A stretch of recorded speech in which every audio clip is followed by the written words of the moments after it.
అందరికీ నమస్తే అండి. Welcome to Subhash journalist. Andhra Pradesh రాజకీయాలలో విజయవాడ నగరానికి ఉండే క్రేజ్ వేరు.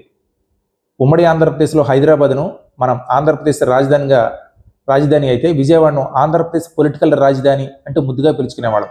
అంటే విజయవాడ నగరానికి పొలిటికల్గా ఉండే క్రేజ్ వేరు. ఏ రాజకీయ పార్టీ నుంచి అయినా కూడా విజయవాడలో ఎంపీగా గెలిచినా, ఎమ్మెల్యేగా గెలిచినా అదొక క్రేజ్. గత 4.5 దశాబ్దాలుగా ఇక్కడ నుంచి ఎంతోమంది మహామహులైనటువంటి నేతలు ఎంపీలుగా, ఎమ్మెల్యేలుగా గెలిచారు. రాష్ట్రంలో మిగిలిన ప్రాంతాల్లో ఎంపీ, ఎమ్మెల్యేలుగా గెలవడం ఒక ఎత్తు అయితే, విజయవాడలో ఎంపీగా, ఎమ్మెల్యేలుగా గెలవడం అనేది ఒక క్రేజ్, ఒక స్పెషల్ అట్రాక్షన్. అలాంటి చోట వైఎస్ఆర్సీపీ ఇప్పుడు ఆపసోపాలు పడుతోంది, అష్ట కష్టాలు పడుతోంది.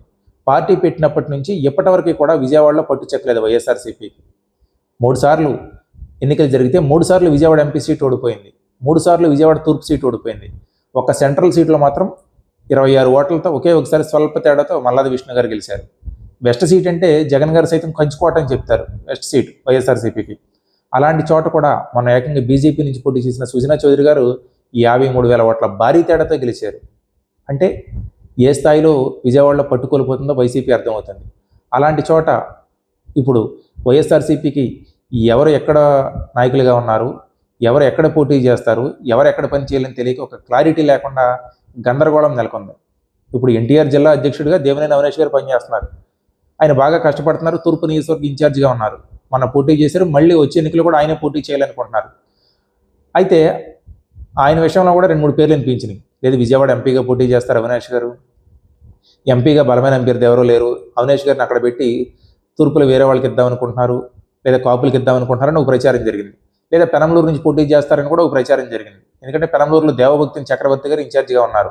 ఆయన అంత బలమైన అభ్యర్థి కాదు, అవినాష్ గారిని తీసుకెళ్ళి అక్కడికి పంపిస్తారు జగన్ గారు అంటూ ఒక ప్రచారం జరిగింది.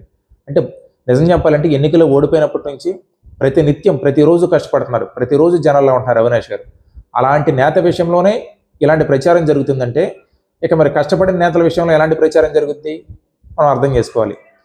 ఉదాహరణకి సెంట్రల్ నుంచి మొన్న వెల్లంపల్లి శ్రీనివాస్ గారు అంటే విజయవాడ వెస్ట్ సీట్ నుంచి తీసుకొచ్చి సెంట్రల్లో పోటీ చేయించారు. ఆయన ఓడిపోయాక సెంట్రల్ వదిలేసి వెస్ట్లో రాజకీయాలు చేసుకుంటున్నారు. ఎందుకు? అక్కడ ఆయన 2 సార్లు గెలిచారు.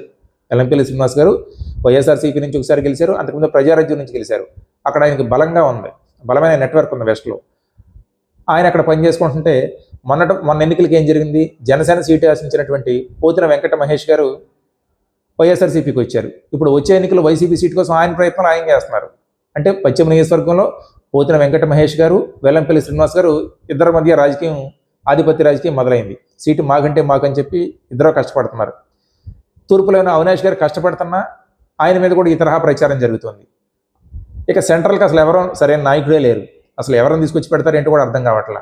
తిరిగి మల్లాది విష్ణు గారికే ఇస్తారా, లేదా బొండా ఉమా గారి మీదకి ఎవరైనా బలమైన కాపు సామాజిక వర్గానికి చెందిన నేతను రంగంలోకి దింపుతారా అనేది క్లారిటీ లేదు. ఇక ఎంపీగా అసలు ఏం చేయాలో కూడా అర్థం కాని పరిస్థితి. లేదు 3 సార్లు కమలకి ఇచ్చాం, ఈసారి కాదు బీసీలను తీసుకొద్దామని ఒక ప్రచారం, లేదు ఎస్ఎల్కి ఇద్దామని ఒక ప్రచారం. అంటే విజయవాడ లాంటి కీలకమైనటువంటి సిటీలో అసలు 3 నియోజకవర్గాలు, అటు ఎంపీ నియోజకవర్గం 4 నియోజకవర్గాల్లో ఎవరు ఏమిటి అనేది ఇప్పటికీ వైఎస్ఆర్సీపీలో ఒక క్లారిటీ లేదు. పెద్ద డైలమాలో ఉన్నారు అందరం, ఒక గందరగోళ పరిస్థితి ఉంది. నిజంగా పార్టీ పుంజుకోవాలంటే జగన్మోహన్ రెడ్డి గారు క్లారిటీ ఇచ్చేయాలి. తూర్పు అవినాష్ నీదే టికెట్, ఇంకెవరో డిస్టర్బ్ చేయరు.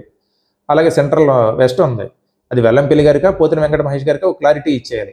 సెంట్రల్లో కూడా ఎవరో బలమైన అభ్యర్థిని పెడితే వాళ్ళు ఇప్పటి నుంచి ప్రజల్లో పని చేసుకోవడానికి, పార్టీని నిలబెట్టడానికి అవకాశం ఉంటుంది.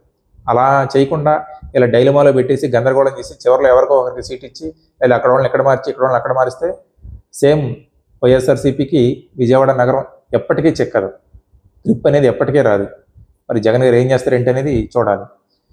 నా వీడియో మీకు నచ్చినట్లయితే ప్రతి ఒక్కరు లైక్ చేసి మీ అభిప్రాయాన్ని నిర్మోహమాటంగా, నిష్పక్షపాతంగా కామెంట్ చేయండి. నా ఛానల్ ప్రతి ఒక్కరు సబ్స్క్రైబ్ చేసుకోండి. Thank you.